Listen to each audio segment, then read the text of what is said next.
और उसी समय भारत को एक साइक्लोन का मुकाबला करना पड़ा था। उस समय सबसे ज्यादा दुष्परिणाम उड़ीसा पर हुआ था।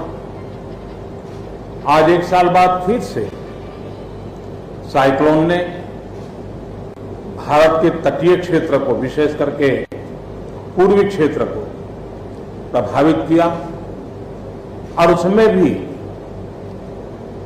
सबसे ज्यादा दुष्परिणाम पश्चिम बंगाल के हमारे भाइयों बहनों को, पश्चिम बंगाल के नागरिकों को, यहाँ के संपत्ति को बहुत हानि पहुंचाई है।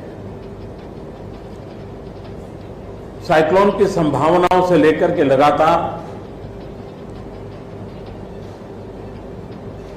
मैं इससे संबंधित सभी लोगों से संपर्क में था।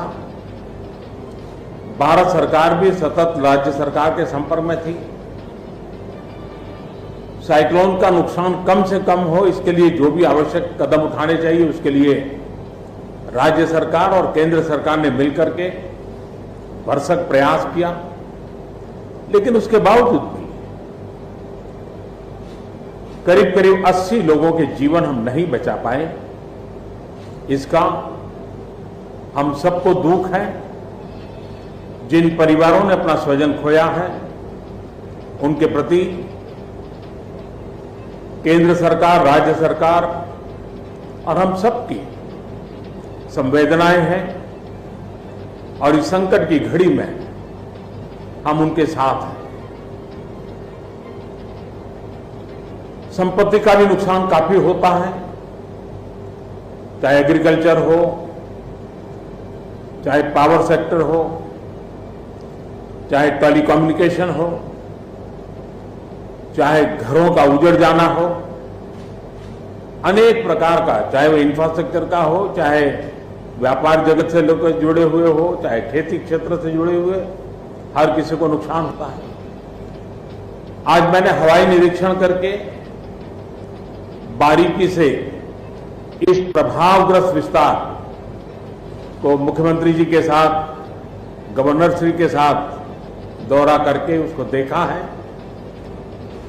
अभी राज्य सरकार ने और मुख्यमंत्री जी ने विस्तार से मेरे सामने जो भी प्राथमिक आकलन है उसका ब्यौरा दिया है। हमने तय किया है कि हो सके उतना जल्द डिटेल में सर्वे हो, कृषि का हो, पावर सेक्टर का हो, टेलीकम्युनिकेशन का हो, घरों की जो स्थिति है, इंफ्रास्ट्रक्चर की जो स्थिति है।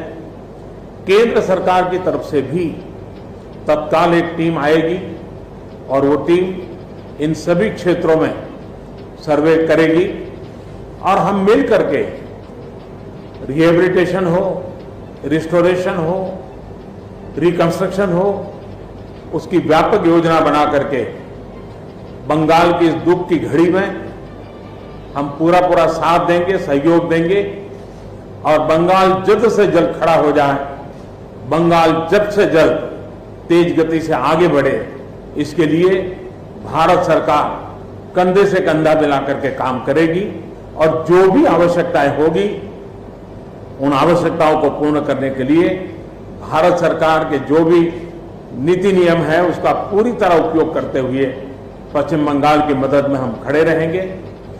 अभी तत्काल जो इस संकट की घड़ी में राज्य सरकार को कठिनाई न हो, इसके लिए एक एडवांस असिस्टेंस के रूप में 1000 करोड़ रुपया भारत सरकार की तरफ से व्यवस्था की जाएगी। साथ साथ जिन परिवारों ने अपने स्वजन खोए हैं उन परिवारों को प्रधानमंत्री राहत कोष से 2 लाख रुपया और जिन लोगों को इंजरी हुई है उनको 50,000 रुपये तक की सहायता देने का भी हम प्रधानमंत्री राहत कोष से करेंगे। पूरी दुनिया एक संकट से जूझ रही है।